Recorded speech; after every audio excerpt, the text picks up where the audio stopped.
बना था जहाँ के नियम कायदे कानून कुछ अलग होते थे। इस जेल के कैदी डेली अपने घर से बस्ता टांग के यहाँ पे आते हैं दिहाड़ी करने। कई माँ बाप उनके बच्चों को खुद इस जेल में फेंक के जाते हैं ताकि उनका बच्चा जिंदगी में एक सक्सेसफुल दिहाड़ बन सके। दरिंदे रोक दे बच्चा।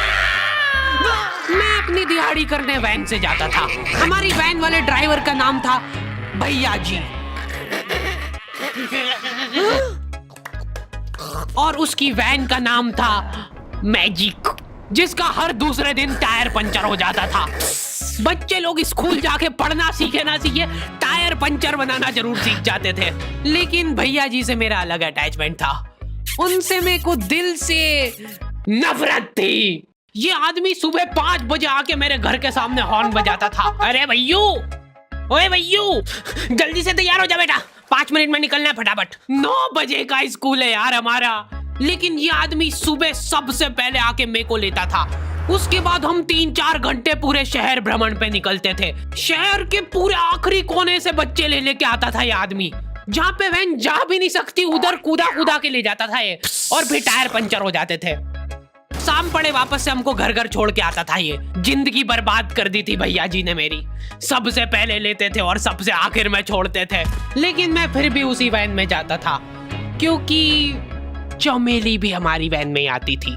और बात यह है कि वो मेरे पास ही बैठती थी, मतलब मजबूरन। उसके पास और कोई ऑप्शन ही नहीं बचता था और मैं बचाता भी नहीं था। मैं घर पे जाते से जो 2-3 घंटे मेरे को सोने के लिए मिलते थे उसमें सोता नहीं था और मैं प्लानिंग करता था कि कैसे चमेली सिर्फ मेरे पास बैठे। चमेली सबसे आखिर में आती थी और मैं सबसे पहले सुनसान वैन में चढ़ के बस्ता अपने पास में रख के और फसर के सो जाता था। बाकी सारे बच्चे अपना बस्ता गोदी में रखते थे क्योंकि तुम्हारे बाप की वैन नहीं है, मतलब मेरे भी नहीं थी। पर मेरे ऊपर भैया जी को तरस आ जाता था कि बेचारा 5 बजे से आया है, तो वो सोने देते थे। अरे कैसे चला रहा है ये गाड़ी? रुक जा, गाड़ी चलाना नहीं आती क्या? देखो, आदमी इतना तभी चिढ़ता है जब उसकी जिंदगी में कोई लड़की ना हो। नहीं है ना? नहीं, मैं समझ सकता हूँ लड़की ना होने का दुख दर्द। मैं भी किसी जमाने में लड़कियों की तलाश में गली मोहल्ले भटकता था।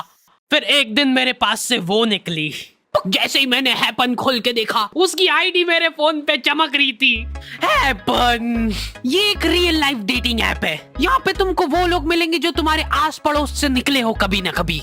100 किलोमीटर दूर रहने वाले लोगों से बात करके फायदा ही क्या जब तुम मिल ही ना पाओ। और अगर तुम्हारी घिनौनी शक्ल देख के यहाँ पे तुमसे कोई प्यार मोहब्बत नहीं भी करता है तो तुम फ्रेंडशिप तो कर ही सकते हो फिर भी। So go and check it out happen. Link is in the description. लेकिन मैं सोता नहीं था। मैं आंख बंद करके चमेली के घर का इंतजार करता था। तो क्योंकि चमेली आखिरी में आती थी तो वैन पूरी पैक पुक हो रखी होती थी। बच्चे बाहर उबल रहे होते थे और मैं अपना बस्ता पास में रख के एक्टिंग देखो एक्टिंग। और जैसे ही वो आती थी, हड़बड़ाना नहीं, ऐसे टाइम पे हड़बड़ाते नहीं है कि फटाफट बैग उठाया और आओ इधर बैठो जल्दी। मत करना ये हरकत, भाग जाएगी वो। ठरक नहीं झलकना चाहिए जरा सिक भी, एकदम सटल रखना है। क्या हुआ? और कहीं जगह नहीं है क्या? तेरे मुंह में मूत दूंगा मैं। अच्छा ठीक है, इधर ही बैठ जाओ। देख रहे हो एक्टिंग देखो तुम लौंडे की। ना जाने कौन सी नशीली खट्टी मीठी खुशबू लगा के आती थी चमेली। आज तक उसकी खुशबू है मेरी नाक में। मैं वो खुशबू का पूरा मजा ले ही रहा होता हूँ, इतने में एकदम भभका बास आती है निकाह से। जैसे ही मैं बाहर झांकता हूँ, मरा हुआ कुत्ता पड़ा है वहाँ पे। एक काली कार सूख करके निकली और मेरे बच्चे को मार दिया। कैसे करके निकली? शूक। ऐसे नहीं निकली थी, मैं यहीं पे खड़ा था, वो कार आई थी और जैसे ही वो बच्चा नीचे आया तब वो खड़ा, वो बच्चा चिल्लाया और फिर कार शूक करके भाग गई। उधर कुछ बच्चे ऑटो रिक्शा से भी आते थे स्कूल। ऐसा लगता था कि पूरे स्कूल के बच्चे इस एक ऑटो रिक्शा में ठूस ठूस के ले जाता है वो। ये ऑटो वाले और भैया जी दोस्त थे और अब ये बीच सड़क पे रेसिंग लगवा रहे हैं। इनकी गाड़ियां उबला रही है बच्चों से, पर फिर भी नहीं मान रहे ये लोग। नहीं जीतूंगा। स्कूल जाके वो पीछे मुलट के देख रहा है तो एक बच्चा नहीं बचा उसके ऑटो रिक्शा में। हमारे भैया जी बेचारे पीछे से उनके गिरे हुए बच्चों को उठा उठा के ला रहे थे। ये सब हरकतें करके हम लोग जैसे तैसे कैद खाना पहुंच जाते हैं। सुबह 5 बजे से निकलने के बावजूद हम लोग लेट पहुंच रहे हैं। वहाँ पे पहुंच के हमने देखा कि 4 लौंडे मरे हुए पड़े हैं। जिनको डॉन ने मारा है। डॉन हमारे स्कूल की इंचार्ज थी। डॉन का कद छोटा था और पेट मोटा था, और आश्चर्य की बात यह है कि समय के साथ उसकी हाइट कम हो रही थी। मतलब बड़े नहीं बड़े वो चलता एक बार को, पर इसकी कम हो रही थी। डॉन बहुत स्ट्रगल करके कार से स्कूल आती थी खड़े होके, क्योंकि बैठ जाए तो उसको सामने की सड़क नहीं दिखती थी। वो अलग बात है, खड़े होके भी पूरा नहीं दिखता था। हर रोज 2-4 कुत्ते कुचलते हुए आती थी वो। फिर मेरे को समझ आया कि रास्ते में जो कुत्ते दिखे थे वो डॉन इस कैद खाने में छत पे बैठी रहती थी स्नाइपर लेके। कोई भी कैदी कुछ गलत गतिविधि करता हुआ दिखता था तो वहीं पे, मैडम इनकी लाश का क्या करना है? अरे ये तो आपको पता ही है। कहाँ रह गए थे यार झमू दीदी, फटाफट ये खून वून साफ करो। झमू दीदी बुलेट से स्कूल आते थे और ये अफवाह फैली हुई थी पूरे स्कूल में कि उनके घर पे मर्सिडीज भी है। लेकिन झमू दीदी हम्बल रहना पसंद करते हैं। ऐसा कहा जाता था कि ये स्कूल ऑन पेपर झमू दीदी के नाम पे ही है, पर वो हम्बल रहने के लिए यहाँ पे झाड़ू पोछा लगाती है। वैसे मैडम इन्होंने करा क्या था? गैर कानूनी पेन फाइट का सट्टा खेलते थे ये लोग क्लास में। उससे मेरे को प्रॉब्लम नहीं है, मेरे को क्यों नहीं? हाँ, हमारी क्लास में पेन फाइट का सट्टा चलता था। हमारे इधर जो लौंडा पेन फाइट में जीतता था, सामने वाले का पेन उसका हो जाता था। कुछ बच्चे अपना सब कुछ दांव पे लगा देते थे और कर्जे में डूब जाते थे। फिर भी वो लोग हार नहीं मानते थे और अपने दोस्त से पेन उधार लेके खेलते थे और वापस हार जाते थे। तो अब क्लास में कुछ बच्चों के पास पोटला भर के पेन पड़ा है और कुछ बच्चों के पास पेन ही नहीं है। पेन इस कैद खाने की करेंसी थी। जिसके पास जितने महंगे पेन वो उतना रईस। यहाँ पे ब्लैक में पेन इधर उधर होते थे। नॉर्मल लोगों के पास होते थे 5 रुपए वाले जीफी जेल, जो कि तुम एक पन्ने पे लिखोगे तो पीछे 10 पन्ने तक छप जाएगा। और उनसे भी गए बीते लोग होते थे जो 3 रुपए वाला यूज एंड थ्रो लेके आते थे और उससे भी उनकी अच्छी राइटिंग आ जाती थी। बहुत चिढ़ मचती थी यार मैं कौन से। और कुछ चुनिंदा रईस लोग होते थे जिनके पास होता था ट्राईमैक्स। हर बच्चे का सपना होता था कि उसके पास एक ट्राईमैक्स हो, साथ में आसपास 2-4 लड़कियां हो। मेरे को प्लीज मेरे को यहाँ पे ऑटोग्राफ दे दो। ये लो ट्राईमैक्स किंग के, ये ट्राईमैक्स क्या बात कर रही है सही में? एकदम रईस लोग ही अफोर्ड कर पाते थे ट्राईमैक्स। वो बाबड़े भी एक एक अक्षर लिख के रिफिल खोल के देखते थे। खाली हो रही है तो एक बार एक रईस बच्चे का ट्राईमैक्स चोरी हो गया। पूरे स्कूल में हाहू मच गई थी। वो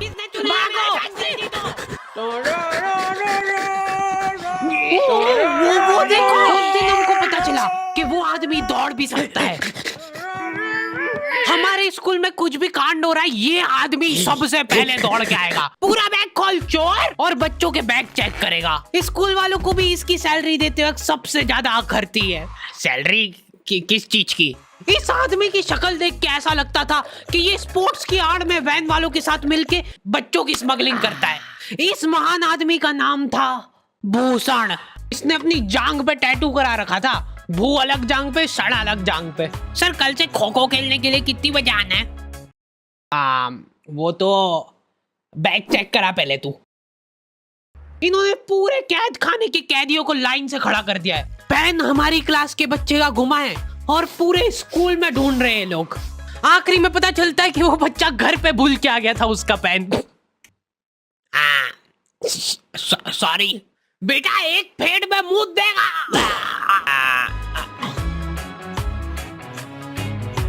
ऐसे तो नमूने बच्चे थे हमारे स्कूल में, और टीचर लोग उनसे भी गए बीते थे। हमारे स्कूल में टीचरों को उनके नाम से कोई जानता ही नहीं है। बच्चों ने उनकी हरकतों के अनुसार टीचरों के नाम रखे हुए। हमारे इंग्लिश वाले टीचर का नाम था छोटा भीम। इससे चिड़चिड़ा आदमी मैंने आज तक नहीं देखा। छोटा भीम की हॉबी थी लड़कों को कूटना।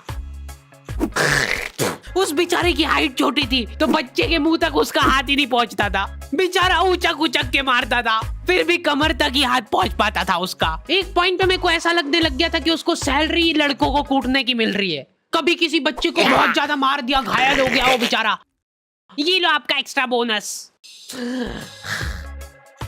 होमवर्क तुम्हारा बाप करेगा क्या? सर मेरे पापा मर गए थे। तू भी मर जा। ये लो। अरे वाह, नहीं चल रही, सांस तो नहीं चल रही है। हाँ कंफर्म मर चुका है ये। ओह ये लो आपका प्रमोशन हो गया है। लड़कियों से उसका अलग अटैचमेंट था। कौन सा परफ्यूम लगा के आई हो? सर थोड़ा दूर रहो। अरे मैं कुछ कर थोड़ी ना।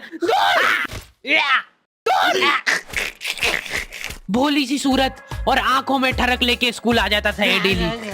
So this means that he will jump over it and then he started. ये आदमी इंग्लिश को इंग्लिश में ही ट्रांसलेट करके चल जाता था हमारी नंगी आंखों के सामने। इधर वॉशरूम में मौत का नंगा नाच मचा रखा था लॉन्डो ने। 4 लॉन्डे दिन भर वॉशरूम में जाके खड़े हैं, कुछ भी नहीं कर रहे वो लोग वहां जाके। उनको बस मन की शांति मिलती है वहां जाके। अगले दिन उन चारों ने प्लानिंग करी, कुछ तो प्रोडक्टिव करते यार वहां जाके। अगले दिन वो सब पानी की बोतल लेके गए। अब वो पानी पी पी के हाथों हाथ मूत रहे हैं। और ये टीचर लोगों को प्रॉब्लम क्या है, बच्चे अगर वॉशरूम जा रहे हैं तो एक गया है तो अभी दूसरा नहीं जा सकता है। क्यों? तुम्हारे घर की लेटरिन थोड़ी ना है वो कि एक टाइम पे एक जना यूज कर सकता है। मान लो वो 2 जने अगर वॉशरूम में मिल गए तो वो क्या कर लेंगे ज्यादा से ज्यादा? भाई यहाँ का बल्ब निकाल लेते हैं ना। हाँ निकाल लो, फीस भरी है अपन ने। लॉन्डो को ऐसा लग रहा है कि इन्होंने फीस भर के पूरा स्कूल खरीद लिया है। 10 लॉन्डे कॉरिडोर में छाती चौड़ी करके चल रहे हैं प्रिंसिपल के सामने। प्रिंसिपल को इग्नोर कर रहे हैं ये लोग। इनको ऐसा लग रहा है कि इन्होंने फीस भर दी है तो प्रिंसिपल इनके पैर पड़ेगी। उनमें से आधों ने फीस भरी भी नहीं है। हमारा स्कूल बिल्कुल सेफ नहीं था। हमारे वॉशरूम में चोरियां हो जाती थी यार। बल्ब चोरी करने के बाद सब लोग अंधेरे में मूत रहे एक दूसरे के जूते पे। उधर कर। उसके बाद पूरे वॉशरूम में कुछ दिख नहीं रहा है चोरी करने का। तो ये लोग हाँ नल उखाड़ के ले गए। नल कौन ले जाता है? कभी वो मछली वाले साबुन चोरी हो जाते थे, कभी ये फिनाइल की सफेद गोली को माउथ फ्रेशनर समझ के खा जाते थे। भाई इसको चबा मत, इसको चूस, ज्यादा देर तक चलेगी ऐसे। ठंडक हो रही भाई, ठंडक।